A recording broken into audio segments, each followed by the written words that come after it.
Tu penses qu'il existe des jours où une femme peut faire l'amour sans tomber enceinte? Beaucoup de gens y croient, mais peu connaissent la vérité. Une seule erreur, un mauvais calcul, et ta vie peut changer à jamais.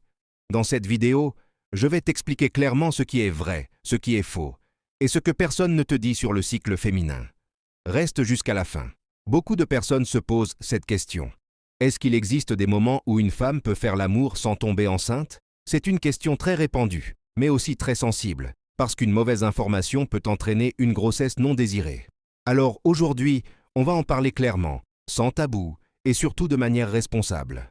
D'abord, il faut dire une chose très importante dès le début. Il n'existe aucun moment 100% sûr pour faire l'amour sans tomber enceinte, sauf l'abstinence totale ou une méthode contraceptive efficace. Tout le reste comporte toujours un risque, même s'il est parfois plus faible. Pour bien comprendre, il faut d'abord parler du cycle menstruel de la femme. En moyenne, le cycle dure 28 jours, mais chez certaines femmes, il peut être plus court ou plus long. Le premier jour du cycle commence le premier jour des règles. Pendant ce cycle, le corps se prépare à une éventuelle grossesse. Il y a une période qu'on appelle la période fertile. C'est le moment où une femme a le plus de chances de tomber enceinte. Cette période se situe généralement entre le 10e et le 16e jour du cycle, surtout autour du jour de l'ovulation, qui est souvent vers le 14e jour pour un cycle régulier. C'est à ce moment-là que l'ovaire libère un ovule. Mais ce que beaucoup de gens ignorent, c'est que les spermatozoïdes peuvent survivre jusqu'à 5 jours dans le corps de la femme.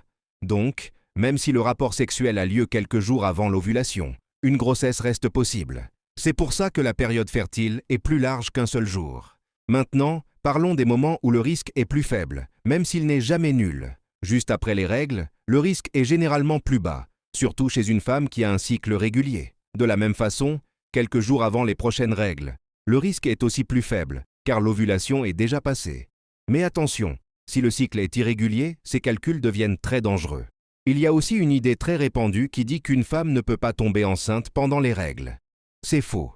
Le risque est plus faible, oui, mais ce n'est pas impossible, surtout si les règles durent longtemps ou si l'ovulation arrive plus tôt que prévu. Un autre point très important, le retrait, aussi appelé se retirer avant l'éjaculation, n'est pas une méthode fiable. Le liquide prééjaculatoire peut contenir des spermatozoïdes et provoquer une grossesse. C'est pour toutes ces raisons que se fier uniquement au calendrier est risqué. Beaucoup de grossesses non désirées arrivent justement à cause de cette méthode. La vraie solution pour faire l'amour sans tomber enceinte, ce sont les méthodes contraceptives. Le préservatif protège non seulement contre les grossesses, mais aussi contre les maladies sexuellement transmissibles. Il y a aussi la pilule, l'implant, l'injection, le stérilet et d'autres méthodes adaptées selon chaque femme. Faire l'amour, c'est un acte de responsabilité. Il est important de s'informer, de se protéger et surtout de communiquer avec son partenaire. Le plaisir ne doit jamais se faire au détriment de l'avenir. Si cette vidéo t'a aidé, like, partage et abonne-toi pour plus de contenus éducatifs et utiles. Et surtout, n'oublie jamais, la meilleure protection, c'est la connaissance.